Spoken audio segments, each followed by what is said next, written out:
why you like to late, because if it's, there's a live stream.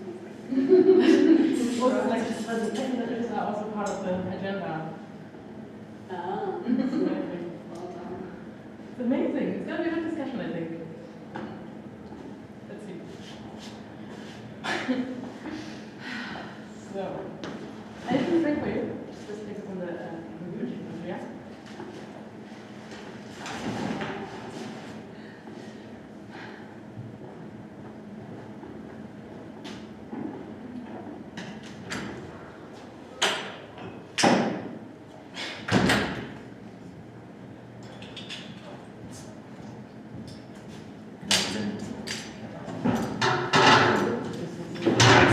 Geben wir uns noch mal 2 Minuten und dann machen wir alles ready und starten dann durch. Okay?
There's a discussion. Yeah, I know.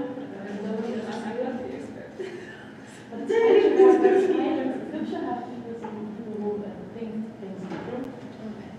But maybe also consumers. No, they all of them are part of the project. I never. And I Keep it on. buy Nice. stuff at H&M. No, that's true. I mean, No, but it's okay. We can also pretend we're no, it's not to be part of the conversation. Yes. It's just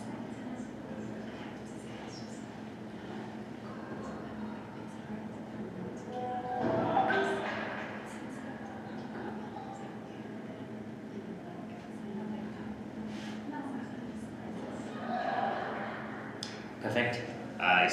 Ich sag mal kurz Hallo nochmal. Persönlich, sorry, jetzt ein bisschen Moin Suthan. Von mir. Hey. Moin. Genau. Wir können einfach durchstarten. Kamera läuft, Livestream läuft und dann ich schau mal, ob unten jemand ist, sonst können wir hier durchstarten. Beim Livestream sind noch ein paar Leute hier. Und wir mal, ich evaluiere jetzt gleich präsentieren. Das heißt, die Tische mal runter zum Beispiel. Und gucke, ob jemand ist. Passt. Perfekt. Okay zusammen. Genau.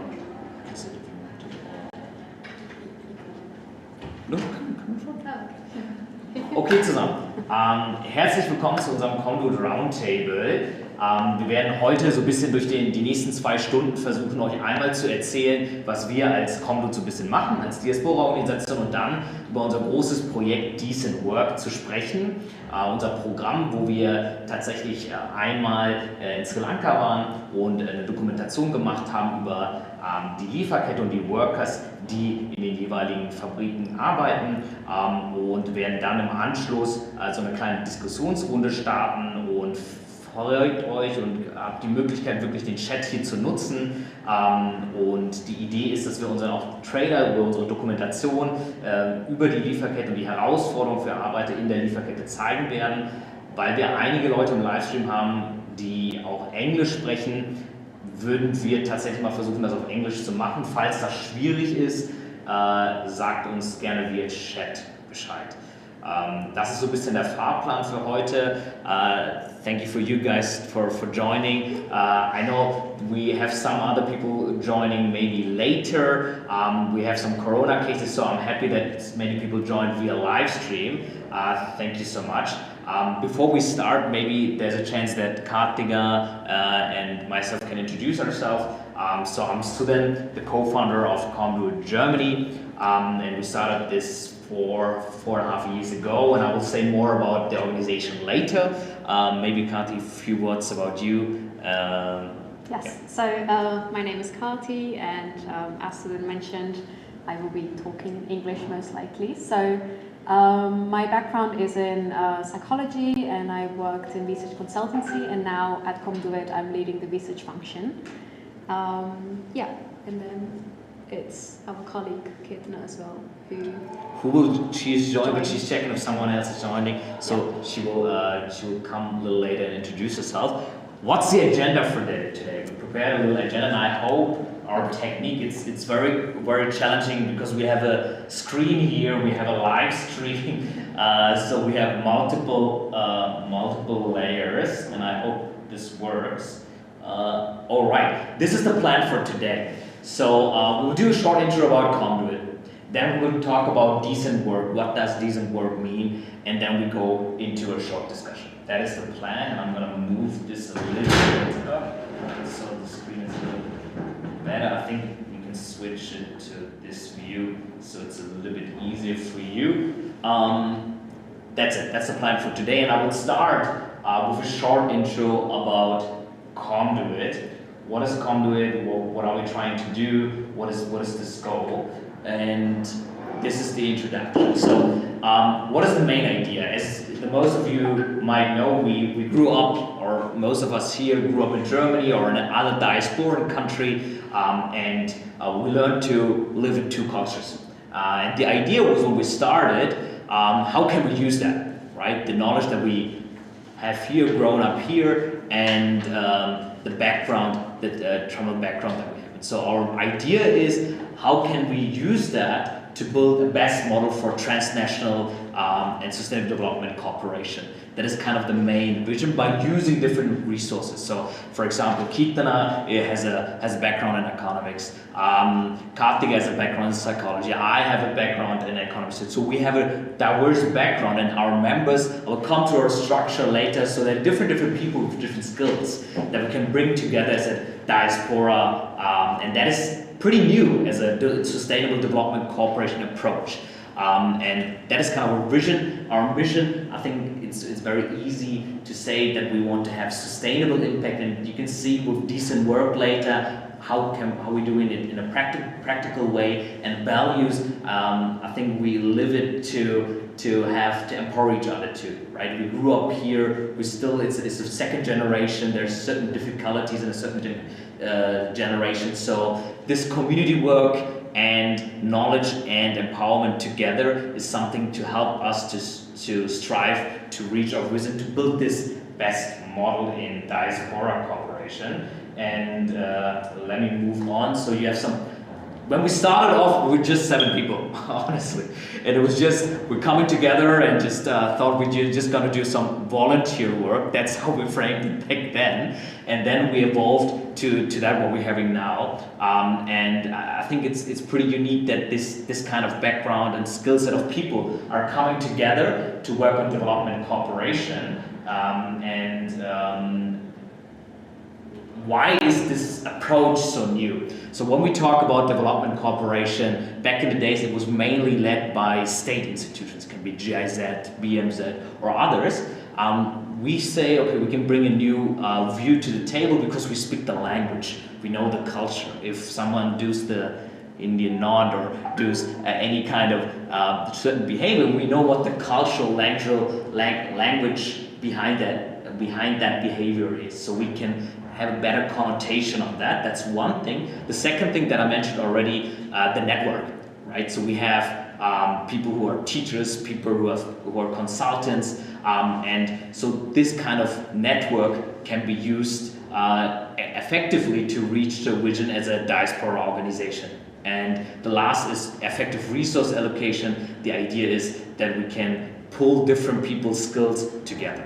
So these are the three ideas why we believe the diaspora approach of doing sustainable development work is so special, and we can bring a new view to the table. That is one idea, and I will move to, here is just some pictures, and I will move now back from the organization to different projects that we're doing, and how is this practical? I think that's the interesting part, not how is it on slides, but how do we live this approach? And what is interesting, I hope you can see, is every project that we do is with local communities. So when we start, we always engage with the local communities, with local partners to understand, okay, what is really going on? And that is interesting because we have, through our diaspora background, people open up easily. Even if we work with German organizations in Sri Lanka, they ask us, hey, Suthan, can you talk to them so that we know what they really mean? And I think we can see that with Karthika and Keerthana later, with decent work, how that relates to what Keerthana and Karthika did. And the main ideas here and the main projects that we're doing is education, decent work, entrepreneurship, and green innovation. And one pillar, and this is the important pillar that we will see later, is research and impact development, right? Every project that we do, we try to understand what are the needs, what are the needs of the partners, what are the needs of the organizations. It's a very needs-based approach. We even have a matrix that I come later where we try to check if the projects that we do are proper or if you have any challenges. Here really some selected projects. I really try to be as brief as possible because Keerthana and Karthika will tell even more. But I think the main idea for us is to have a grasp overview from Google Classroom training where we support teachers to learn how to teach via Google Classroom. And the second one project that we're very proud of is Neoorganics, where we train farmers how to come together, how to train on producing in an organic way. The good thing is, you may ask, do we have the knowledge? Do we do it? We do it in collaboration with local organizations. So Neoorganics is a local organization that does this food lab and training center. So our impact over the last 3-4 years is we developed an ecosystem for different sectors, supported organization on their capacity, right? If we work with partners and organizations, the main challenge is they don't have the capacity always to do the projects on their own. So helping them to enhance their organizational capacity is really important. And international partners wise, it's important for us that we support the economic development by empowering local leaders. I think these are three impact pillars that we have. I really try to keep it short, and if there are any comments, I try to check it too. It's multi-dimensional, guys, this time. This is just an overview that every project, and Keerthana and Karthika they dive into that later, is really connected to different SDG goals. And we will really focus today on decent work and economic growth. Right, this is one pillar, and this is an overview really on our key impact pillars that we reach. What I'm really proud of, honestly, is when we started off, is really this number, because engaging volunteers on the ground is really challenging. Because there are different time zones, we have Zoom calls, and engaging volunteers locally and that these volunteers engage local organizations is really something that I try to put an emphasis on. And I think that's kind of the overview for us as an organization. I will make this slide and make a short summary because I think it's a lot of information. We work with different organizations in Germany, internationally. This can be the University of Gießen, we worked with Hamburg and working with Familienstiftung in Hamburg-Asienbrücke. This whole project, I hope I said it in the beginning, but if not, I will say it in a second, is supported by the Rosa-Luxemburg-Stiftung on one part and the next following up from the Hamburg-Stiftung Asienbrücke. And this is kind of the overview. And before we jump into decent work, oops, I'm too fast. Before we jump to research and impact development and decent work, maybe to the live stream, people, what is important? Number one, Comdu.it is a diaspora organization, a Tamil diaspora organization that is doing projects on the ground in Sri Lanka and South Asia, and we're supporting vulnerable communities. That's number one takeaway. Number two takeaway is that we have 3 to 4 pillars, which is education, green innovation, entrepreneurship, and research. These are the pillars. And the last pillar is that today we work with different local organizations. And now I'm going to make the switch. Today the focus is really on what is decent work. And I think Karthika and Keerthana can talk about way more about it. What is decent work? What is the supply chain law coming up next year? And as a start off, what we're trying to do is we will share you some insights that we did, but also then engage in discussions, number one. And number two, we will follow up next year working with companies on how to implement the supply chain law together with the Hamburg Stiftung Asien. This is kind of the overview, and I hope I set the scene for the main part, which is Karthika and Keerthana. I would say stage is yours, Keerthana, Karthika. If you need anything, let me know, and I will just focus on sharing the slides. Sounds good. Thanks, Suthan. Can everybody hear me? Do I need to speak louder? I think we're good. And should I stand closer to the mic? Or like this is okay? I will check with everyone, but I think the mic setting is good. I mean, it's quite tricky, right? Because we're speaking into the webcam and the audience here, but all good. Okay, so next slide. So you can see here how the research team evolved. So we have 2 streams to the research team. So one is actually doing the research, like diaspora research, and then we have impact development, which I will get to in the next slide. But with the diaspora research, we basically do country-specific research, and we look into different sectors. And for now, based on the project or like the initiative that we are working on with Hamburger Stiftung Asienbrücke is decent work. So if we go to the next slide.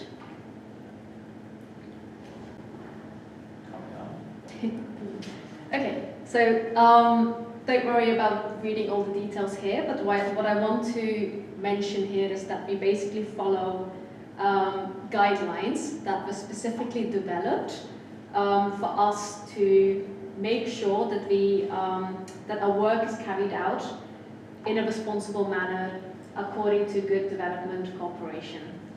And this involves identifying perceived needs, as Suthan had mentioned earlier as well. And when we say perceived needs, it's really like meeting the people on at their eye level. So this is adopting bottom-up approaches and not just going top-down.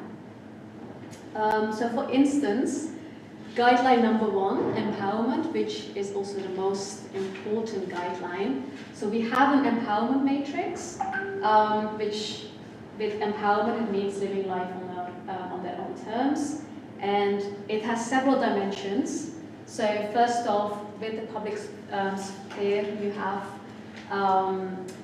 looking at empowerment from an individual perspective all the way to societal perspectives. And then it comes in several forms, so whether that's raising awareness to collective action. So that's knowledge to motivation for action, and then bringing the people together to bring about collective action. And then again, there's like a third dimension where it can come in forms of economic empowerment, political empowerment, social empowerment. So this matrix is something that we apply to all of the activities at Comdu.it, and this is sort of what it looks like. And then if we go to the next slide. Don't, yeah. This one, yes. So with the Decent Work Competence Center, so basically 2022 in general was a very triggering year with countries coming out of COVID and all the geopolitical crisis happening.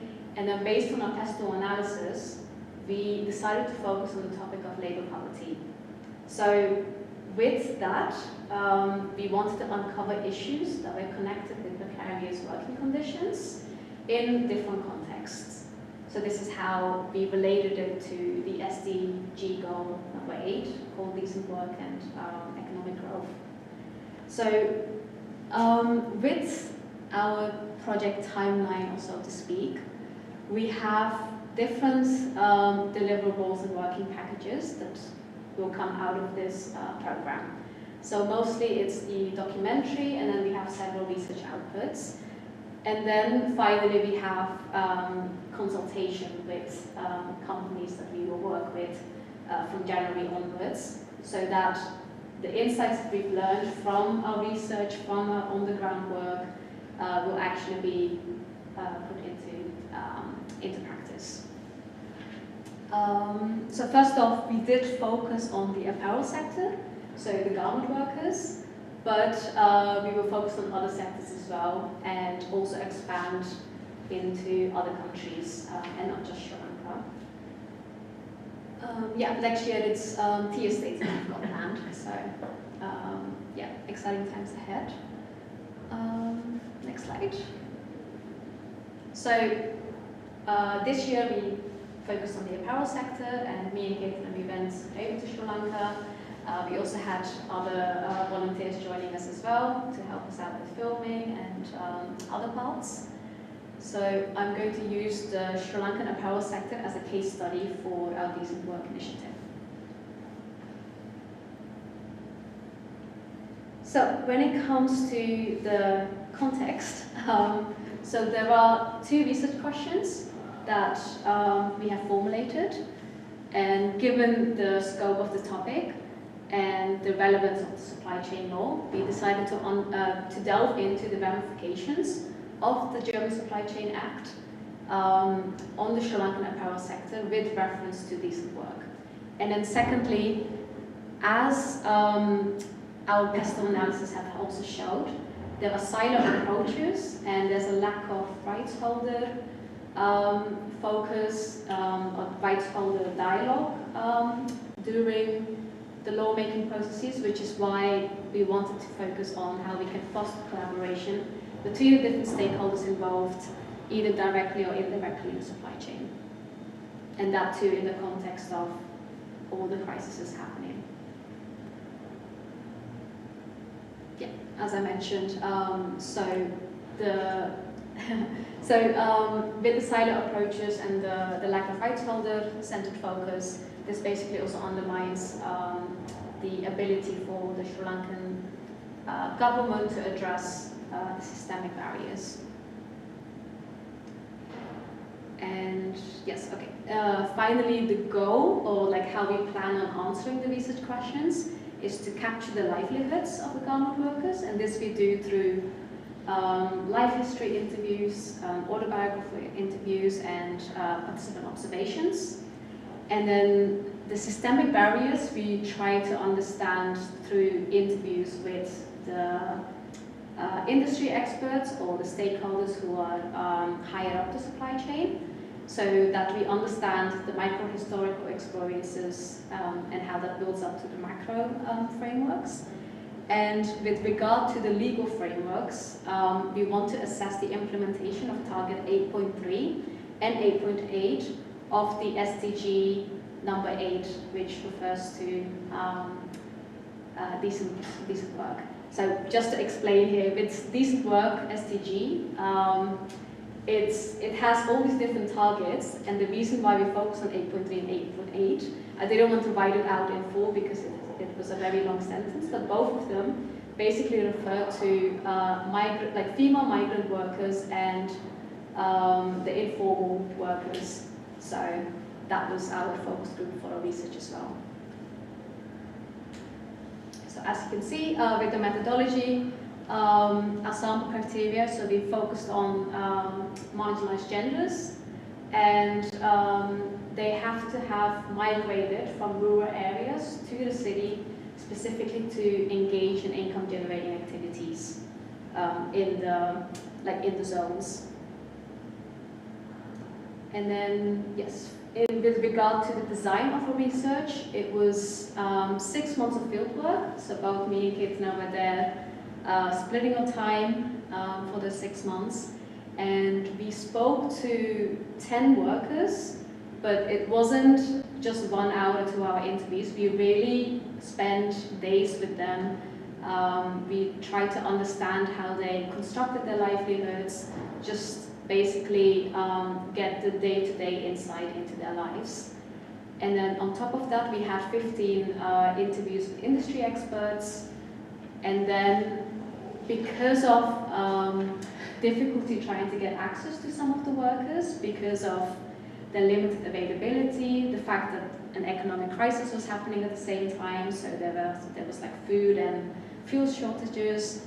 Moreover, the workers were also scared to talk to us because of the fact that we were, these researchers, and they were just worried that any stories might go to management and they might lose their jobs, or even worse. So because of that, we couldn't get access, easy access to them, but some of them were happy to speak off the record. So yeah, this includes just people generally in the working communities, but also factory managers, HR recruiters, and and others just in that community of the private sector.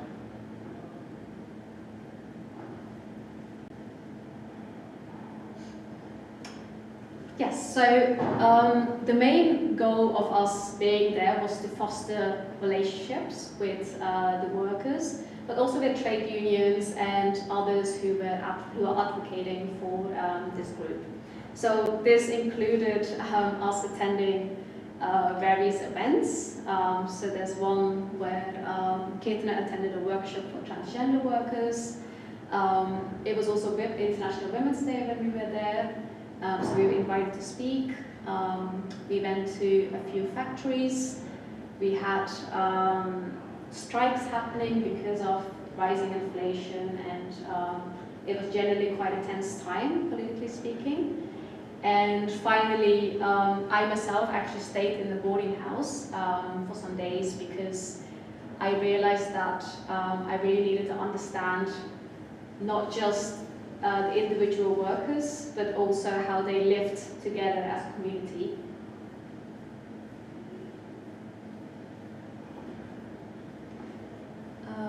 So I think with this all combined, it's probably better, instead of me speaking, that we show you the trailer for the documentary, so that that better sort of encapsulates what we experienced in Sri Lanka.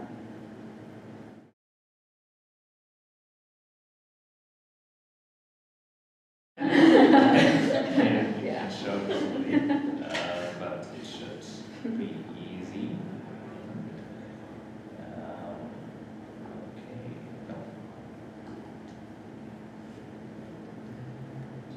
I can perhaps say in the meantime as well that with the EPZ guided tour, so the guided tour we had in the export processing zone, is a very guarded place, also to speak.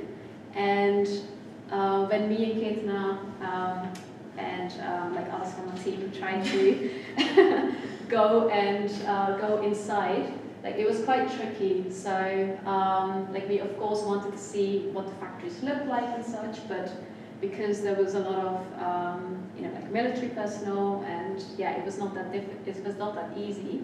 So we only got a guided tour, and that was also at night time. I think it's something that came up quite often during conversations with trade unions because they want to organize the workers.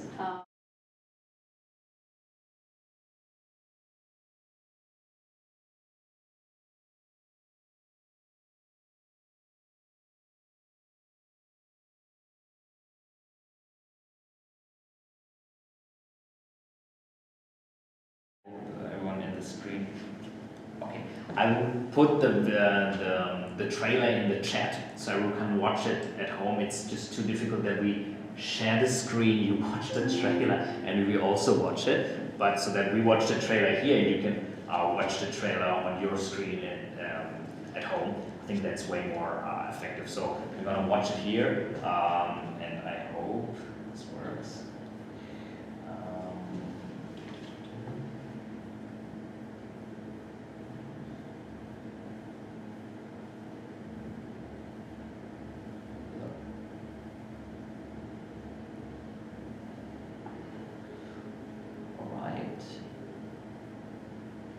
Ready? Keerthana wants me to put 4K. Oh, please switch on the lights.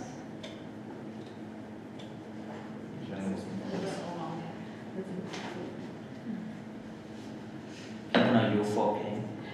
Oh.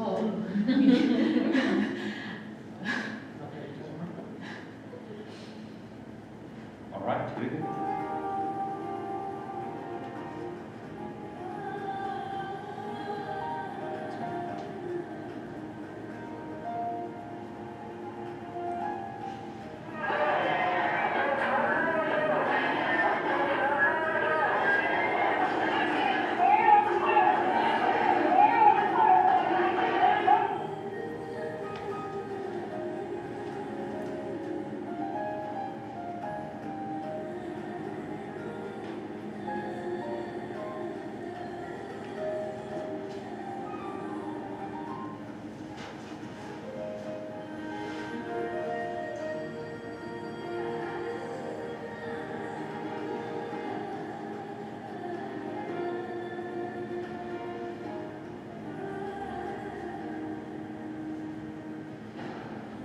This is a mutual struggle.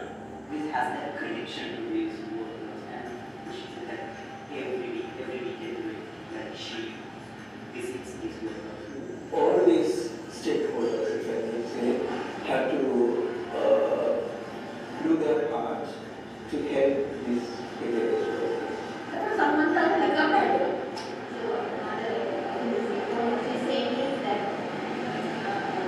to build that relationship between the workers and the consumers, workers should be able to organize into trade unions, because at the moment trade unions are the only organization building that connection between consumers and producing the workers.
Communicating, yeah.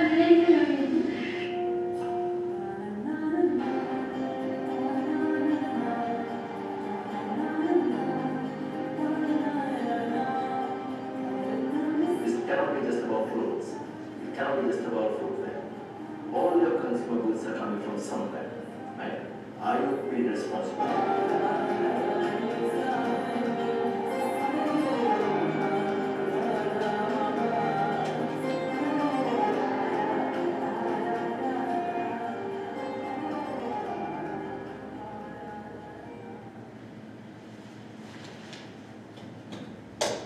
So, letztens hatte ich einen Perfect. That was the trailer. Let me put on the screen again.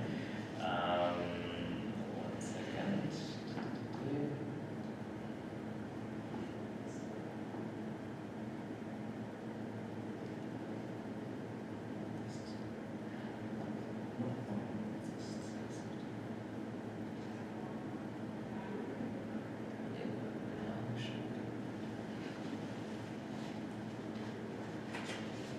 Yeah, I just want to thank the team for putting together the trailer, and also the people that helped us out, the volunteers that came to help out with the filming, and like other parts of this this research project.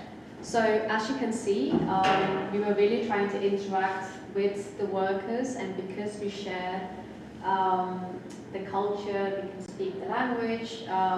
It's really opening up an environment for them to also share their stories, and that takes time, of course, which is why we were there quite often at different places, whether that was in their homes or when they were just coming back from work.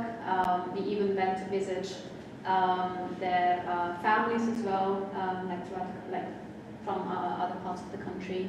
So really, this was qualitative research with ethnographic elements in it.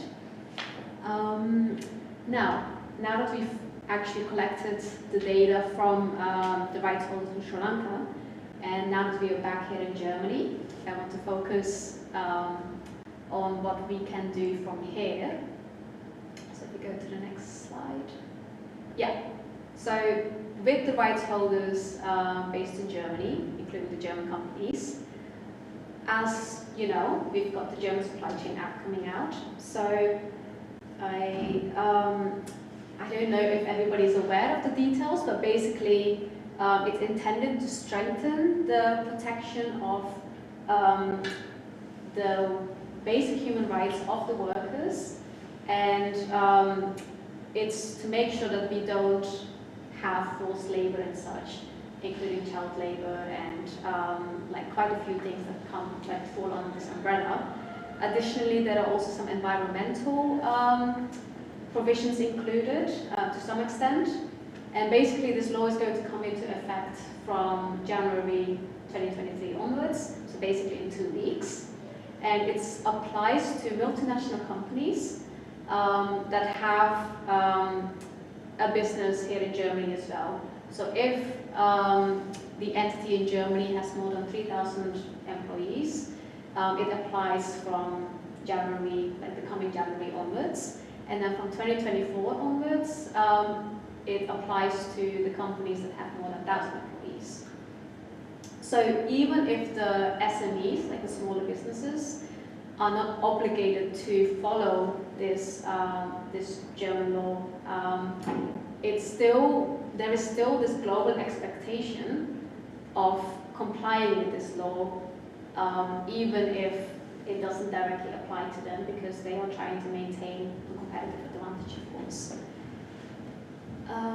Yeah, so I don't want to delve too much into this diagram here of what companies need to do, but I do want to mention that with the German companies, and now that the law applies across the whole supply chain, so if they have products that are being sourced from other countries, it applies directly to the direct suppliers, and only to some extent to the indirect suppliers, which is a limitation to some extent.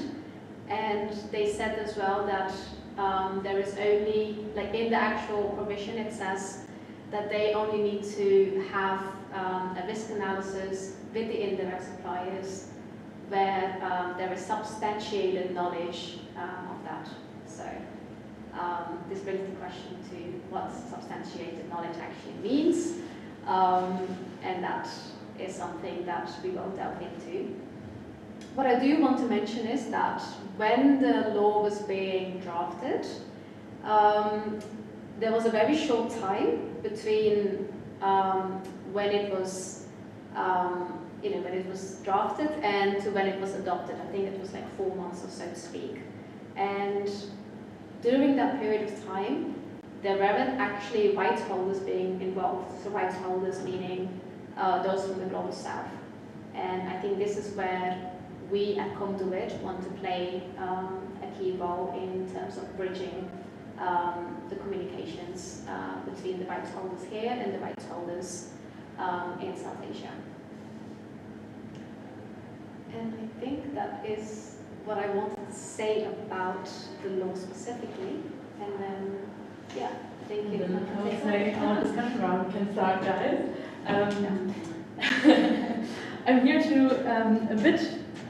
thank you, first of all, for telling us a bit about the law. And because the law is a bit complicated, and as I know, the people who are here, as we have talked to them, are not too much dived into the topic of this specific law, we will still try to talk to you guys about what are the each steps of this supply chain due diligence act.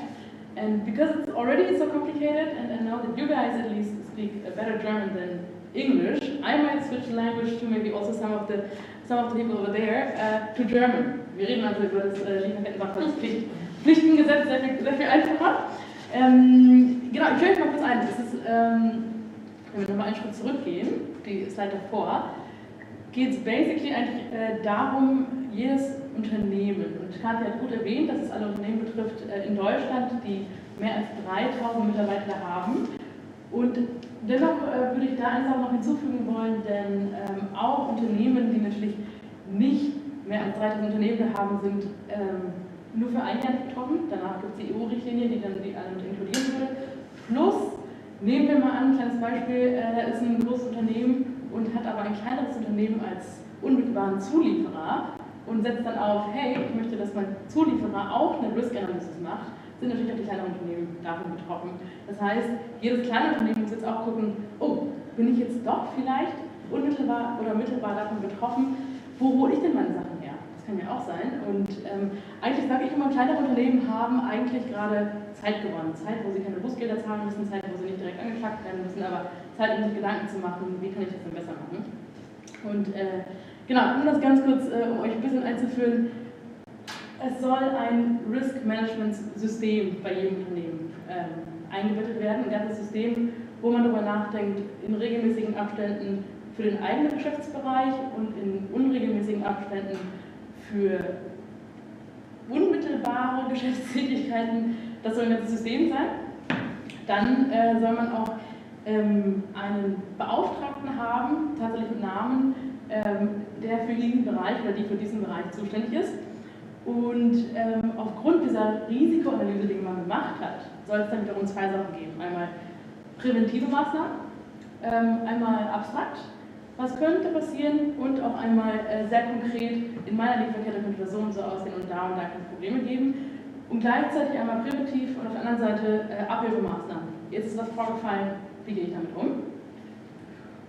Und jedes dieser einzelnen Bereiche, die sollen sich gegenseitig so ein bisschen auch supporten, zum Beispiel das Beschwerdeverfahren. Wir sollen ein gutes Beschwerdeverfahren auch zum Beispiel in Sri Lanka bei den Garment Workers haben, dass die über ihre Arbeitstätigkeiten Bescheid geben können. Und irgendwo soll das Unternehmen auch versuchen, zumindest, es ist ein Gesetz, was auf jeden Fall erstmal sagt, tut mal euer Bestes. Und wenn wir sehen, um es einfach zu machen, wenn wir sehen, ihr habt nicht euer Bestes gegeben, können wir jetzt ein bisschen an den Pranger ziehen. Aber ja, also über die Kontrolle müssen wir nächstes Jahr, glaube ich, nochmal reden, weil ich glaube, dieses Jahr wird es eingeführt und dann, je nachdem, wie es kontrolliert wird, dann müssen wir mal gucken. Aber für die Menschen, die es noch nicht ganz verstanden haben, die es aber betrifft, halt das BAFA, das ist das Bundesamt für wirtschaftliche Ausfuhrkontrolle und Exportkontrolle, das sind die Menschen, die es auch kontrollieren werden. Die haben eine Handreichung zu jedem dieser Bereiche rausgegeben, da kann man mal nachschauen. Und es gibt von dem BMZ auch nochmal einen Risk-Checker. Da könnte man, wenn man jetzt Unternehmer ist, zum Beispiel sagen, ich produziere, klassisches Beispiel, in Sri Lanka Textil. Und dann geht man oben bei dem Produkt Textil ein und in Sri Lanka. Und ich habe es ausprobiert, da kommen dann 33 Seiten raus zu, das sind die ganzen Menschenrechtsverletzungen, die es in Sri Lanka geben kann. Schwierig finde ich es ein bisschen, kurze persönliche Note dazu, denn es sind Menschenrechtsverletzungen und Arbeitsrechtsverletzungen, die dort gelistet sein sollen. Was sehr viel gelistet ist, sind aber auch ganz viele Korruptionsgedanken, viel zum Thema Staat in Sri Lanka. Auch Kinderarbeit ist dabei, aber es gibt einige Bereiche, die für uns sehr viel relevanter waren, die kein Wort fanden. Zum Beispiel dieser Target Pressure, den wir bei den Arbeitern gesehen haben, wenn sie am Produzieren sind und die ganze Zeit diesen Pressure haben und deshalb es zu Sekundärfolgen führen kann, die den Arbeitsplatz eben sehr beeinflussen. Und es sind Bereiche, die sehr kompliziert werden in nächster Zeit, denn, wie soll das erklären? Es gibt strukturelle Mechanismen bei Arbeitern in Sri Lanka zum Beispiel. Diese EPZ, die sind oft in der Nähe von den Hafen situiert und dafür migrieren ja Menschen. Und wir haben zum Beispiel den Attendance-Bonus rausgefunden. Das ist ein Bonus, den man bekommt, wenn man 6 Tage die Woche zur Arbeit kommt. Die meisten Menschen, die wollen aber manchmal zurück zu ihrer Familie, wo der Weg vielleicht schon einen Tag braucht. Und dieser Attendance-Bonus, das ist aber etwas, wovon Arbeitende sehr, sehr abhängig sind, weil das 3.000 bis 4.000 Rupees sind. Und das sind alles Faktoren, die vielleicht nicht direkt arbeitsrechtlich verletzend sind, aber auf jeden Fall nicht zu einem decent Work führen, wo wir nicht hin wollen. Das sind Sachen, die wir auf jeden Fall, wo wir sagen, hey, das ist eine ganz wichtige Arbeit, die wir machen irgendwo, denn da wollen wir zu decent Work beisteuern. Genau. Es ist schwierig, euch zu fragen, ob ihr Gedanken dazu habt oder Fragen zu den Bereichen, die das Unternehmen direkt betrifft. Können eigentlich die Menschen dort in die Chats schreiben? Genau, wir haben Fragen schon, aber Fragen für die erste Hälfte, die ich jetzt gemacht hatte. Jetzt keine zu decent work. Ich würde die Fragen, I would do the questions. I think one person posted about our approach to needs assessment. I would answer that later. It would be okay if we move to the next topic. I think it's totally fine. And I think I have a view. We have around about 20 people who are watching. I think we can move to the question. If there are questions, I will give you a hint and then we can move on. Ja, eine Sache noch zu den, also wenn da jemand von Unternehmen dabei sind, würden wir nur sehr dazu plädieren zu sagen, fügt einen möglichst großen Kommunikationskanal zu euren Suppliers hin, denn ich glaube, das ist der Bereich, wo sich am meisten klären lässt bei all diesen Lieferketten. Also Kommunikationskanal einmal für die Nachrichtendienste, die es aus diesen Ländern braucht. Also wir haben ja in Deutschland nicht immer den besten Nachrichtendienst, wenn es um gerade den globalen Süden geht. Das merken wir jetzt gerade. Ich habe heute nochmal die Nachricht gehört, in China, wo es durch die Lieferkettenproblematik in China hier bei uns gerade zu den Apotheken kommt, die gerade keine fiebersenkenden Mittel mehr haben. Also wir sehen jetzt schon, oder Pakistan, die eigentlich Sri Lanka beliefern, die dann wiederum Deutschland beliefern. Wir sehen jetzt schon, dass Supply Chain Problematiken enorme Folgen haben, auch für Deutschland. Und deswegen plädieren wir sehr für einen starken Kommunikationskanal, den man in dem Compliance-System mit einbaut. Genau. Das lassen wir mal so stehen und gehen weiter. Fragen wir dazu gerne. Ja. Genau, wir haben zum Needs Assessment die Fragen. Bisher noch keine Fragen. Wenn nicht, wir können weitermachen. Zu den Supplies, genau. Ich kann das nochmal einordnen. Genau das, was jetzt hier passiert, vor allem, was wir jetzt hier rechts unten sehen, versuchen wir nächstes Jahr mit verschiedenen Hamburger Unternehmen zusammen zu machen. Wie kann sowas aussehen? Wie kann die Implementierung des Lieferkettengesetzes aussehen? Das bedeutet sowas wie kann ein Beschwerdeverfahren aussehen, wenn sich jetzt vor Ort in der Factory was passiert? Wie kann man das einbetten in den Prozess bei den Lieferketten? Das werden wir tiefer legen. Jetzt werden wir den Switch machen zu den Unternehmen in Sri Lanka, wenn ich mich richtig erinnere. Genau. Ist das korrekt? Genau. Perfekt. Dann würde ich sagen, mach du gerne mal weiter. Genau. Die Suppliers. Genau. Genau.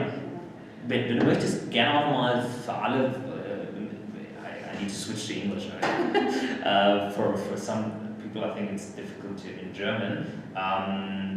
Maybe you can share a little bit in English about the suppliers. What is the role of the suppliers in the supply chain? And then we can move on to how can companies.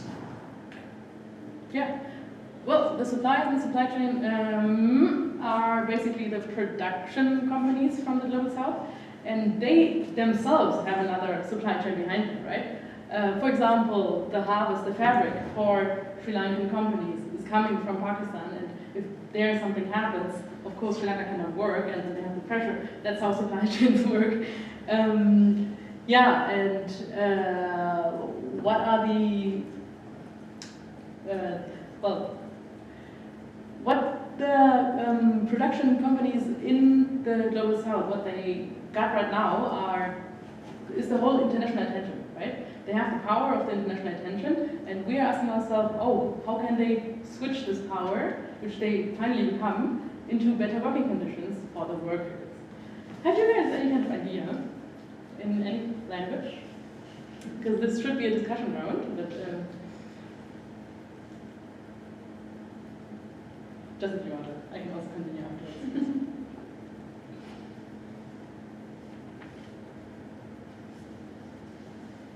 I mean, I can add a point, right? Good. Because I went to an event this morning before coming here, which was hosted by Fashion Revolution, and they are a advocacy organization for the textile and the garment workers. And I actually posed this question to them, as in how can companies, maintain that competitive advantage? Because for the workers, if they want to have better working conditions or better living conditions, everybody will think about the salary that they're getting, right? So the wages. So with the minimum wage in Sri Lanka, it's fairly low, of course, with inflation on the rise, and this isn't just in Sri Lanka, this is like the neighboring South Asian countries as well. So if we are increasing their wages to a living wage, how do we communicate with the companies, with the suppliers, that this should be done? But if they do it, how do we prevent companies not from moving their production to other places or other countries where it will be cheaper to employ the workers? So this is a question that definitely something that we need to monitor. So True. How to prevent from country hopping, right? The cut and run, exactly. Which is already happening a lot. And there's a term saying, somebody in the interview said it last week. I think it was Befähigung per Rückzug. Did you hear of it? It's something which the government in Germany tries to put on the companies, try to work on long-lasting supply chains. Everybody knows these days that this is the long-lasting game, but jumping around is not going to help, and therefore the answer we have is individuality of each country, which says we have different problems than the neighbor country, but then also organizations like the Asia Floor Wage Alliance, who says this is the minimum wage for each of the countries which are producing. So it's always working together and being individual. Coming back to this question, the point, I think another point to add to that is because there's not too much regulation about how a living should look, how migration can be better organized for people who are working directly in these zones. There is this manpower happening. That means people are going to work going to work, getting paid, and have no insurance. And I think this is a moment where companies in the Global South can really use the attention to say all the workers which we have should at least have a insurance, a social insurance, when they work at our places, and also bring the government in. Another thing which we had is an amazing example of how these companies over there can be even a very nice add-on to the whole climate topic, the Umweltschutztopic, about the emissions, because knitwear, for example, in Sri Lanka, they have plants who can, from their coloring, show you what's the pH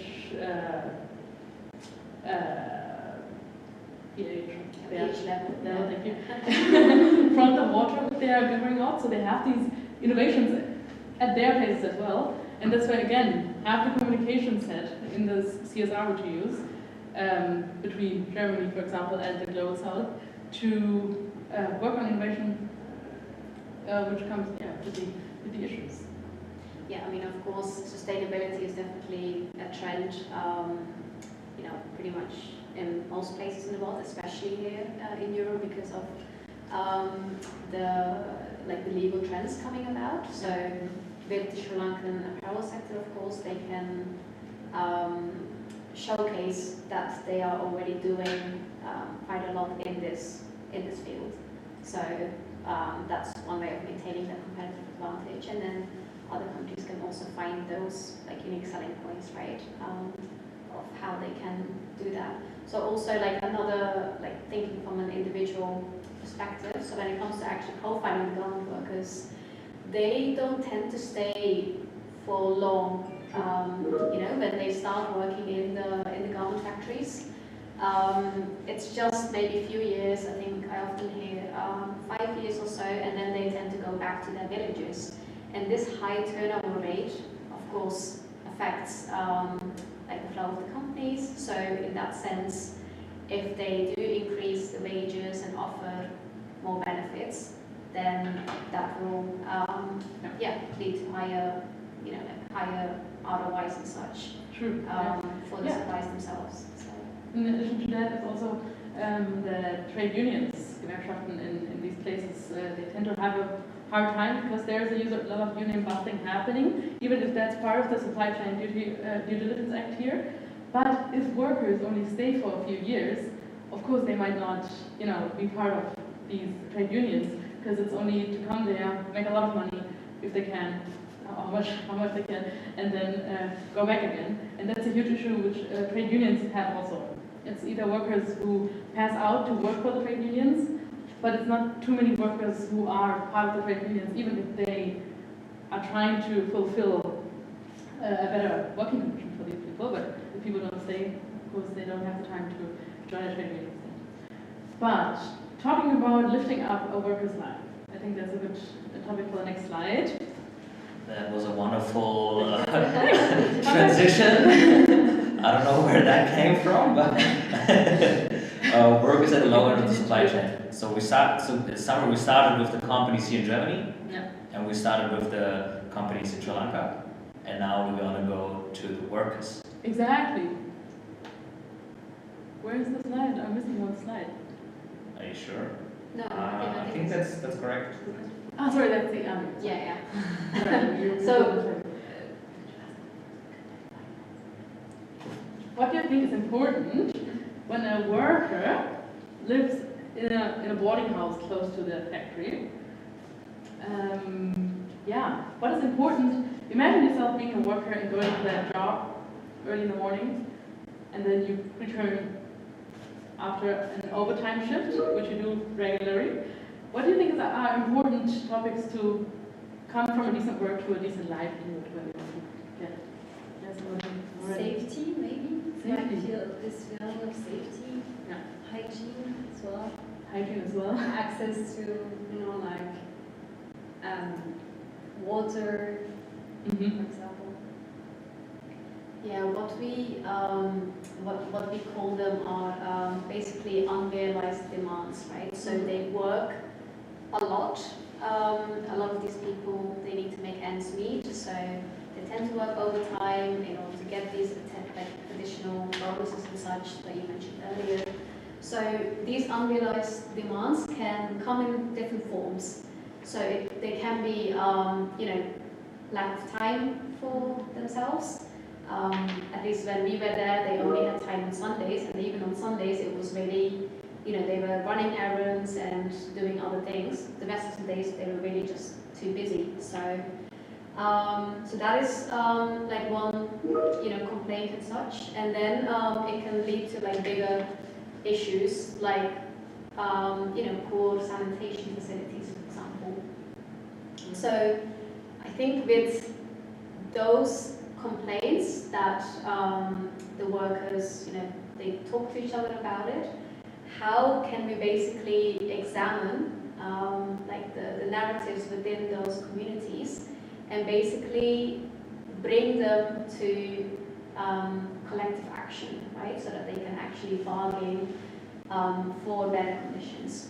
So in order to do that, in order to address this question, this is why we went out there on the field, and we didn't just go to you know, the organizations and ask, you know, who can we speak to, because we did do that initially, but then we realized we needed to see how the workers interacted with others in their community, and with that I wanted to sort of talk about how they rely on this community to meet these unrealized demands. So if we go to This was just an exercise for me. Just left the place. Just the exercise for me.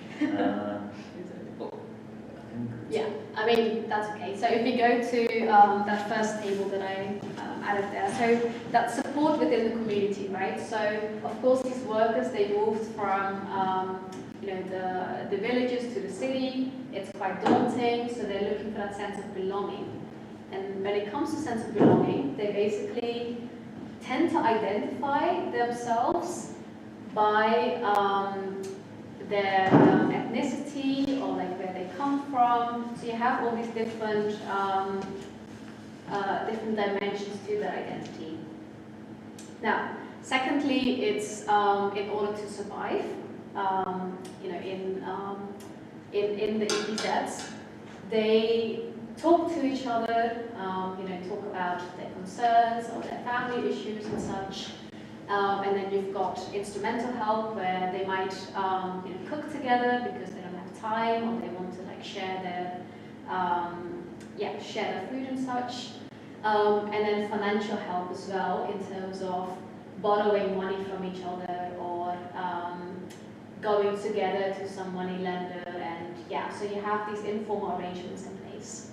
And then finally, as I mentioned, like with the unrealized demands, they really do communicate to each other about what it is that they really need, and this comes in small or like or large forms. Now, so that is with regard to how they find support within the community.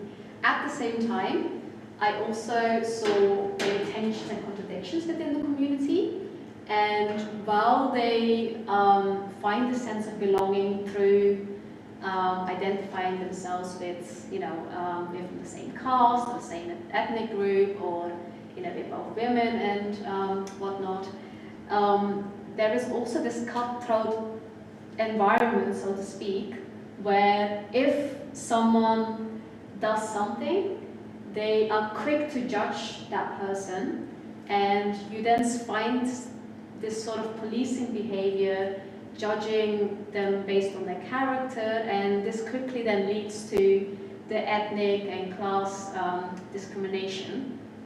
And I even added anti-union discrimination as well, because there are some workers who are quite close with the, you know, with the unions, and then there are others who are not, and I saw a split there as well. In terms of how the community was, how it was composed.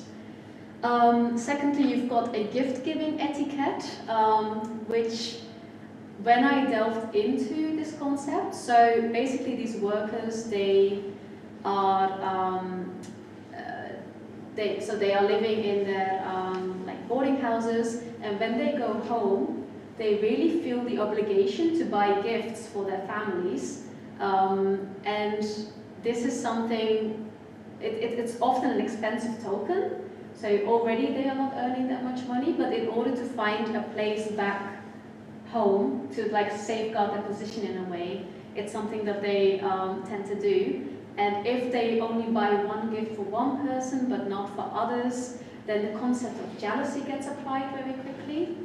And yeah, finally you've also got theft and substance abuse that is quite on the rise, like within these communities. So these are the negative parts of being part of this community, right?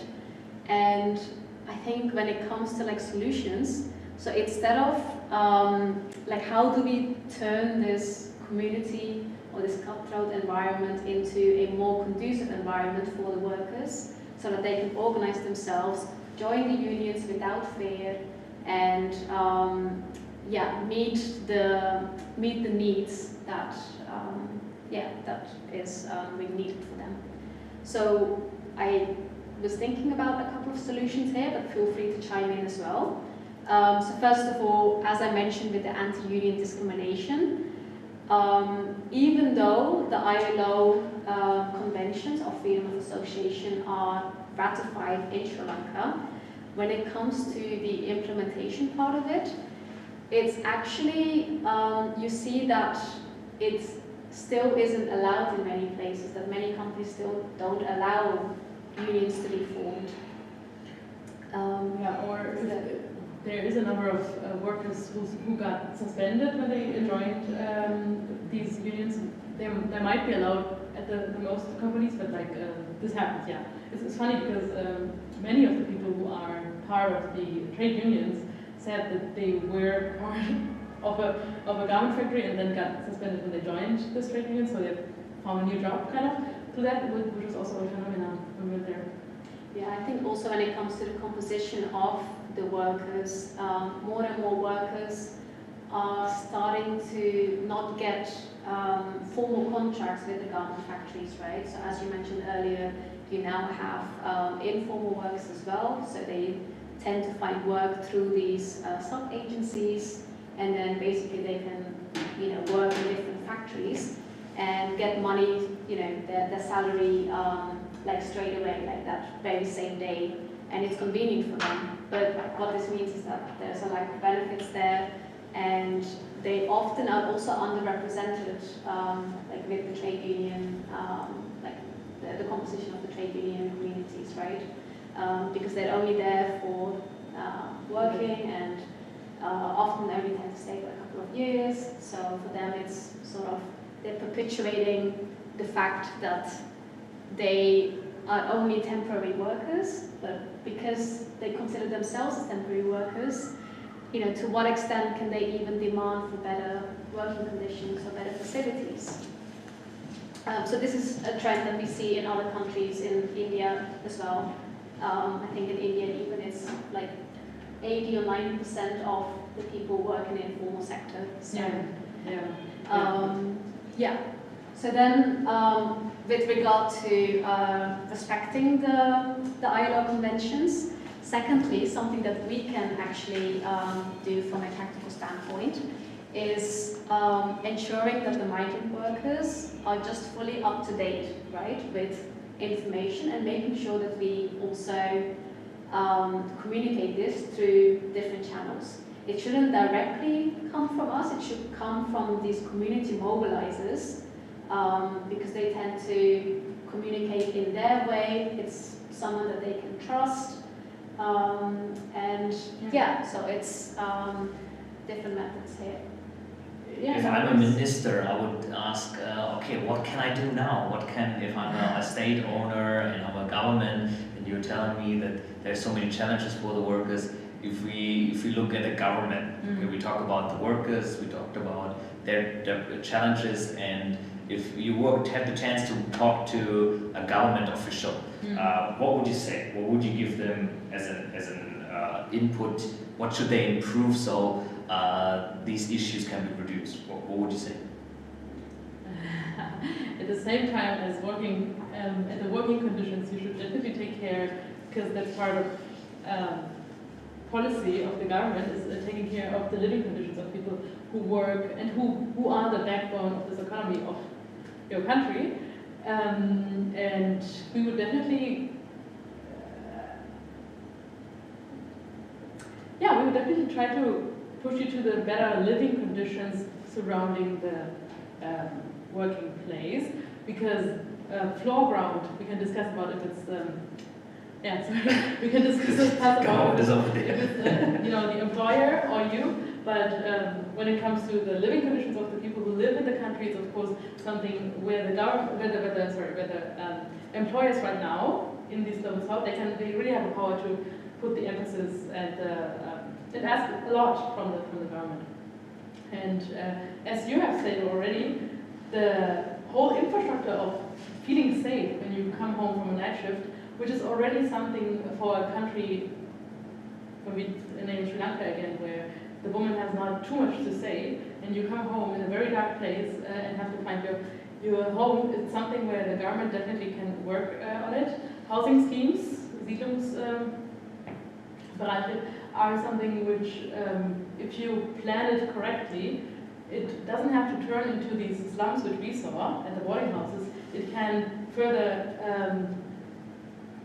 put the emphasis on collectiveness, like the workers, they do go to other rooms and cook together. But you can, as a company, as a government, you can also try to bring these community places where people can definitely make the work, maybe even, which government have to do. It's a thinking part. It's thinking on how is the best living conditions for workers, yeah? I have a question. Would it be possible to try to be also, I had the feeling that companies had that were very secretive about, how the workers are, what's happening inside the factories, and could the government do something about it and, have some controllers or some people checking the facilities or work conditions? What a government can always do is, if there's a complaint, of course it's a law in the country which can take care of it, but therefore the government should be able to have an infrastructure in these places.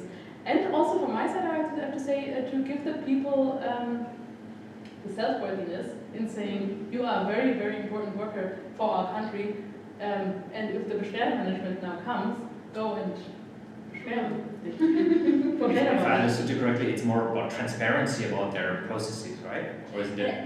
Yes, but it's also because, I remember when you tried to go and visit some factories and it was very tense and they didn't want you to see some things, and I wonder if there were more transparency, if companies would keep doing what they are currently doing, treating their workers the way they are doing it. Because if it's more open and if they have to be open about the work conditions, then they would have to improve them at some point. The thing is, the whole Sri Lankan government, for example, is depending on these investments coming from the foreign direct investments, and for them to keep alive, you have to always work for the investors. And I would say, in signing the ILO conventions, there's an upper power of the international organizations like the UN, like the ILO, who go inside and do these workshops and stuff, right? That's the thing, what the government can do. Do something else? Yeah, I think. We noted also something on the slide, I think. You have noted some things on the slide, I think. Yeah. I think maybe if we go to the next slide, it will encapsulate that better. So, I tend to talk from the individual perspective, but basically with the workers, I know we have, the Sri Lankan government has frameworks in place. They have ways to address, these grievances through grievance mechanisms. But what is important is whether the workers actually are aware of them, right? So do they know how, where to raise a complaint, where to get financial aid in the case of COVID and economic crisis and such. So this is not always the case, even when it comes to labor rights. I think when we ask these questions to the workers, the labor rights were often confused for code of conduct, which is a different rules, when you ask, yeah, they were just saying that, oh, we just signed a piece of paper and such. So without knowing what rights they have, then it's very difficult for them to then demand for What the government can do is, of course, when we ask people where do you learn about your rights, it's always NGOs talking about it, and then they're bored, and that's why they join a workshop, and that's what I told it. And then it's mouth-to-mouth propaganda, and then people say like, no, you shouldn't be treated like this. That factory, they don't do this, and that's how it works. And the government can definitely do exactly these workshops or these events where people learn about their rights. That's something definitely we ask for. And it's not to say that the trade unions or other advocacy organizations are not doing this. They are doing it. I think we just need to increase efforts and use different multimedia initiatives to spread the word out there, like on different things, right? So even if it's whether it's on labor rights or even substance abuse, which seems to be quite a worrying aspect, especially when it comes to the younger workers. And yeah, that's definitely that. And the government has a very important role to play when it comes to these awarenesses within the society. With, for example, I think there was none boarding house we went to where the sanitary facilities were where shower and stuff were split. And there are many people getting gender-based violence over there. And even these things would help the workers to have more space and time to think about what they want to do next. Because if not, it's like going to work, coming home, taking care of food, and then going to sleep, waking up. Like that's the thing where we would say, to give them a bit more time, like free time, to think about. If you don't have free time, you don't think about what you want, right? And what we did was when we met every worker, it was like asking about their backgrounds, asking about their everyday challenges, and asking or like trying to see how they make this decision making. And then this question was always, what is your aspiration? Why are you working for? And it was either to have a home, a better home, where you feel safe, but many times there was also just none aspiration. So to have aspirations, you need this time.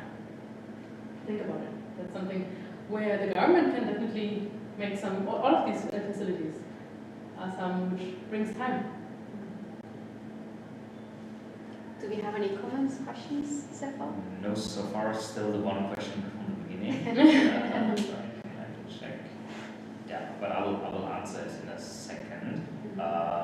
Maybe anything else would you say, okay, that's something important that we've run about 15-20 people who are online should remember. I mean, if I go home and I wash my clothes part-time watching your live stream, what should I remember at the end of the day? If I go home today, what should I remember? Maybe you both can say something, and then I can wrap it up and ask the question and do the follow-up. I'll put you on the spotlight.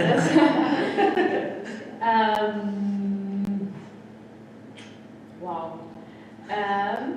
I would say, so we have, I'm talking about clothes, textile, and Sri Lanka. It's the easier way for me. We have a culture of consumption where all of this doesn't work when the whole culture changes, right? And the culture that shouldn't just include how we behave when we buy things. I think all of these players, they must change their culture. I'm talking about not only like single habits, but like it's a whole culture which is behind them. Each of the companies, each of the governances, and the consumer, of course. And the only part where we didn't dive into too much is climate change. And there is a lot happening right now, which everybody knows. And we are sometimes acting like, oh, this is future, we need to take care of it. But as I told you, like today there are babies in Germany not getting access to medicaments because in China we have a supply chain problem. Sri Lanka has a huge issue of cows dying because it's too cold there. Pakistan and Nigeria have a flood overcoming. So this is about globally working together on many topics. And for me, it's time for good communication in this place. Yeah. And that's why we are also working with different stakeholders, because I think what we can bring is a kind of communication, because we have so many languages here. Yeah. Yeah, I mean, I've spoken quite a bit about the individuals, but if I want to look at it from a macro perspective again, so these export processing zones were they were developed because we wanted people to start working, we wanted to increase labor participation, and it's a bit of a paradox when the people are moving from rural areas to the city to find work, but because their livelihoods are not expected, or like it doesn't meet their expectations, they only stay for a few years and then they go back. So it's a paradox in the sense that we build these export processing zones to increase labor participation, but the workers actually only stay for a few years, and then that's it for them. So in order to improve their livelihoods, we should look beyond just the working conditions, and this is why we focus a lot on like the boarding houses and basically their lives outside of their working hours. How about you, Mr. Government? Do you have any last sentences? I will say I think we have some next steps, but I can. For me, really, I'm an economist, but I'm not that deeply involved as Keerthana and Karthika. What I found interesting is when talking to you guys is after the Corona crisis, I think all the supply chains were built very narrow, right? I mean, every margin that we get with lower prices is based on lower wages in the supply chain. That's how it is. And now, if people talk about high inflation in Europe, etc., all these consequences are more appear more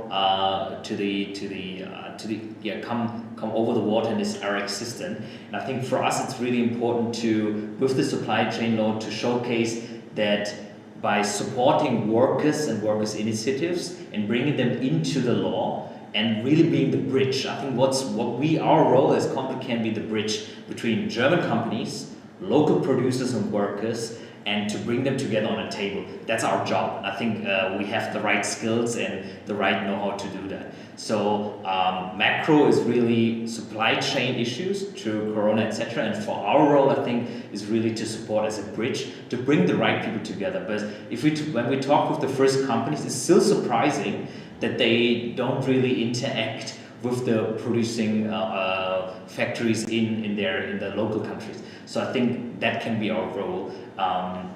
That is my summary, and I think maybe that's also the next step or the overview to this one here. To people who listen to, I already talked about it. We will do a project starting from December, January with Hamburg companies to everything that Keerthana and Karthika today talked about, to use it and to implement it in implementing the Lieferkettensorgfaltspflichtengesetz. That would be the focus, and this is kind of the work that we're doing. And if you have any suggestions of companies that you think are already working on these topics and want to have more support on it, or a different view, a different angle that Keerthana and Karthika can provide, feel free to contact us. I think knowledge and marketing, I think maybe Keerthana, Karthika, you can also share points of knowledge in marketing. I'm not sure. What we try to do is to showcase more of our work as Comdu.it, but maybe you can share a little bit about collaboration opportunities, right? Knowledge. As we shared the impact tracking guidelines, actually maybe I can share this as a personal note. Some other communities come to us and say, so then I live in Berlin, I'm from Afghanistan, and I want to do this with my Afghan community. How can I do that? And this is something that we already work with different organizations. If you're interested with your community to do these kind of projects, maybe not that big as a ground worker, but if you want to start engage with your community, feel free to contact us. We will also share this slide with everyone who was in the stream. And maybe Karthika, you can share a little bit about fieldwork preparation. I think this. It's a huge topic, but maybe very shortly, because I think the experience that you had in Sri Lanka was very, very special.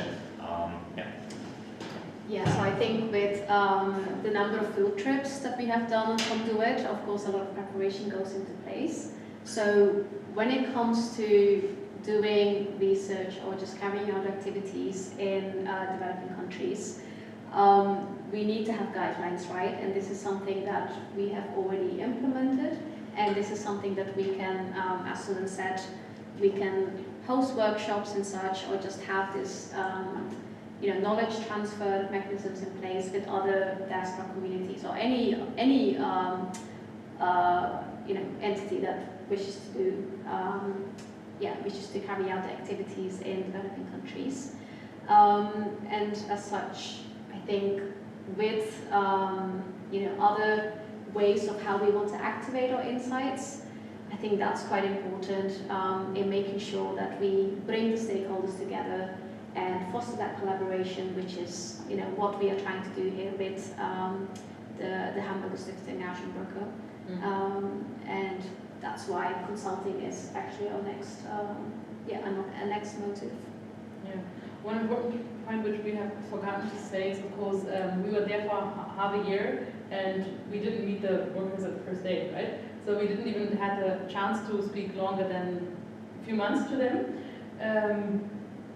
And already we got so many insights, but I'm very sure that we didn't grasp the whole picture yet, and that's why we still call them every month, at least try to call them every month, to talk about what happened after we left. We were spending time telling you about the rides the whole time, and then we just went, right? We didn't really do a changing moment yet, and therefore we have to still keep in contact the whole time. Like even when we start with the next projects, I hope that we will manage to, let's say, always be in touch with these people and see how their life changes and how our projects have an implementation in their lives.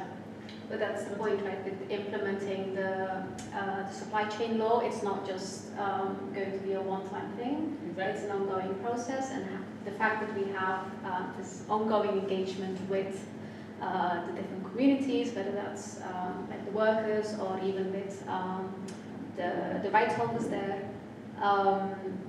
we need to have these different touch points throughout the implementation process of the supply chain. Perfect, guys. I think we made it on time. Made it on time. I think Freedanz couldn't join today. Yeah, we tried to bring. This is the missing man. But Freedanz, I think, is online. And this is the overview. I hope everyone who joined. We round about had 15 to 20 people on average, and so I'm very glad that everyone joined. Thank you everyone here. What we're going to do right now is the following. We recorded most of it. We will share it with the mails that you shared with us, number one. Number two, you will also get the slides, and what we're going to do, we're going to have share and talk with each other in this round here, but the official live stream will end. Thank you so much for your time. Again, if you're a Hamburg company and you want to engage with us, feel free to contact us. And I think the main applause really goes to Keerthana and Karthika, who really, I think, when they were in Sri Lanka, yes, when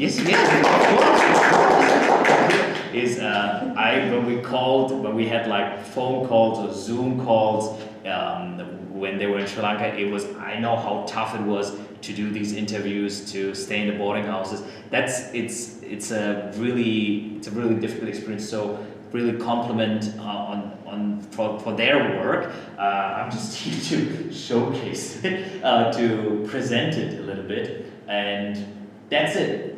Thank you so much for your time. If you have any questions, let us know. And